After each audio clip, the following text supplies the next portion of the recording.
Assalamu alaikum wa rahmatullahi wa barakatuh. Alhamdulillahi rabbil alamin, wal aqibatu lil muttaqin, wala udwana illa ala zalimin.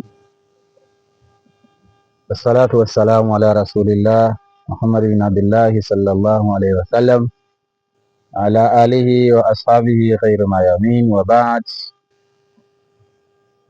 Tuko katika muendelezo tena wa darasa zetu hizi, ikiwa live katika channel yetu pendwa Borande TV, na leo tunaendelea na swali la 13.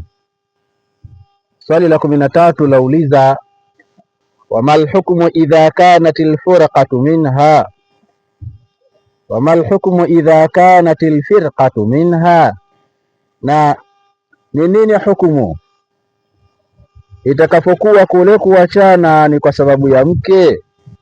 Darsa iliyopita imezungumza hukumu ya kuachana mke na mume, lakini kwa sababu zilizokuwa zimeelezwa hapo kifupi, na darasa hii sasa inazungumzia hukumu itakapokuwa ndoa imekatika, imevunjika, imefasikhiwa, lakini sababu iliyosababisha mpaka ndoa ifasikhiwe ni mke mwenyewe. Jawabu ni kwamba idha kanatil furqatu minha ka islamiha au riddatiha au faskhiha biaibihi bisababiha. Asema idha kanatil furqatu minha, ikiwa kule kuachana ni kwa sababu ya mke, ka islamiha, kama kusilimu kwake yule mke, au riddatiha, au kuritadi kwake, au faskhiha, au kuifasikhi kwake ndoa, biaibihi, kwa aibu ya mume, au bisababiha, au kwa sababu yake, kafaskhihi biaibiha, kama vile kuivunja ndoa mume kwa aibu ya mke, fa innaha tusqitu almahara kullah, akasi mingineyo kwa mwanamke huyo itapomoka mahari yote. Ameeleweka? Yasemekana kwamba ikiwa kuachana ni kwa sababu ya mke, moja katika sababu za mke huenda ikawa ni ka islamiha, kama vile kusilimu kwake. Wamekaa wote wawili ni Wakristo, lakini kafikia hatua mwenyewe mke akaamua kuwa Muislamu. Kwa hiyo sababu ya kuvunjika ndoa ni mke kuamua kuwa Muislamu, akatoka katika dini hile. Au riddati, hao wote wawili ni Waislamu, ikafikia hatua mwanamke azanallahu min dhalik, akatoka katika Uislamu akaingia katika Ukristo, tayari ndoa ile imefanyaje? Imevunjika kwa sababu ya mke.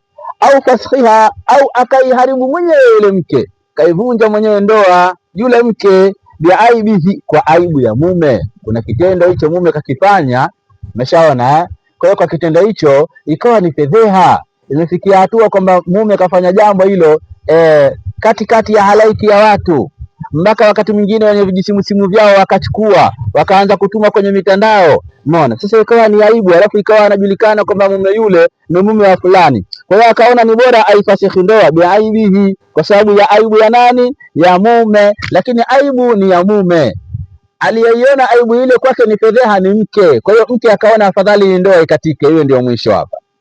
Au bisababiha, au kwa sababu yake mke mwenyewe, kafaskhihi biaibiha, mume akaamua kuifasikhi ndoa kwa aibu ya mke. Mke ikawa ndio kuna kitendo hicho kakitenda cha ajabu kisichofaa, sawa, ambaye ikawa kimemfedhehesha mume, ikawa ni aibu kusikia kwamba mume yule anaendelea kuishi na mwanamke yule. Kwa hiyo kawili mume naye kwa aibu ile akaona hii ndoa basi hapa hiyo imefika mwisho, fa innaha tasqutul mahar. Kwa hilo sasa tasqutul mahar kullah, itapomoka mahari yote.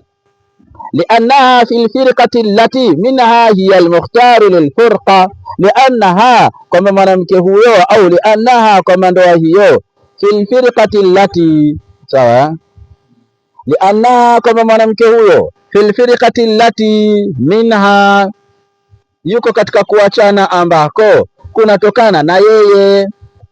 Liannaha, kwamba mwanamke huyo atakuwa katika kuachana ambako minha, kunatokana na yeye. Kwa hiyo yote yaliyozungumzwa hapa yanaonekana kwamba kule kuachana kunatokana na nani? Na yule mwanamke. Hiya almukhtaru lilfurqa, kwa sababu itachukuliwa kwamba yeye ndiye aliyefanyaje, aliyechagua ile firqa, kule kuepukana, kule kutengana, yeye ndiye aliyechagua. Falidhalika, kwa jambo hilo sasa, sakata al-iwalu, itafumoka ile iwal, itafumoka badali, wa fil furqati allati bisababiha, na katika kule kutengana ambako ni kwa sababu ya mke, kafashihi biaibiha, kama vile kuifasikhi ndoa mume kwa aibu ya mke. Lamma kanatil firqatu bisababiha, kunakuwa kule kuachana ni kwa sababu ya mke, kanat kaannaha hiya alfasikha. Sawa, kunakuwa ni kana kwamba yule mke ndiye aliyefasikhi ndoa. Umeeleweka vizuri Mal hukmu idha waqa'a talaqu ba'da ad-dukhul, ni ipi hukmu itakapotoka talaka baada ad-dukhul, baada ya kuingiliwa. Mume ameoa mke akamuingilia kwa kisheria, alafu baadaye akaja akaamua tu kutoa talaka kwa njia yoyote, nini hukumu?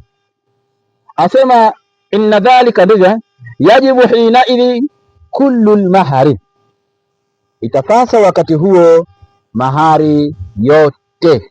Ikiwa ameoa mke mtu alafu baadaye akaja akamuingilia, lakini baada ya kumuingilia sawa na maana baadaye wakaja wakapiga msosi, lakini baada ya kula chakula mwenyewe ikawa hajaridhika, labda wakati mwingine itatokea sababu hajaridhika na kile chakula si kizuri, kibichi, hakijaiva. Chakula hichi mimi nikiendelea kukila hichi kinaweza ikantilia minyoo hichi, kwa hiyo afadhali mimi naona niachane nacho kabisa. Kwa hiyo akaamua mwenyewe kufanyaje, kuachana nacho kile chakula. Kwa hiyo ndio auliza hukumu yake ni nini? Mal hukmu idha waqa'a talaqu ba'da ad-dukhul. Wa alaykum salam. Nini hukumu? Sawa, ndio wakati huu unajua vikao vya Kiswahili. Sawa, nini hukumu idha waqa'a talaqu ba'da ad-dukhul, itakapotuka talaka baada ya kuingiliwa mwanamke. Yajibu hina idhin, itapasa wakati huo kullu al-mahari, mahari yote, litakarrurihi bilwati. Sawa, litakarrurihi bilwati, kwa kuthibitika kule kufanyaje, kuingiliwa, kufanywa wati. Kuna swali? Hata kama hawaja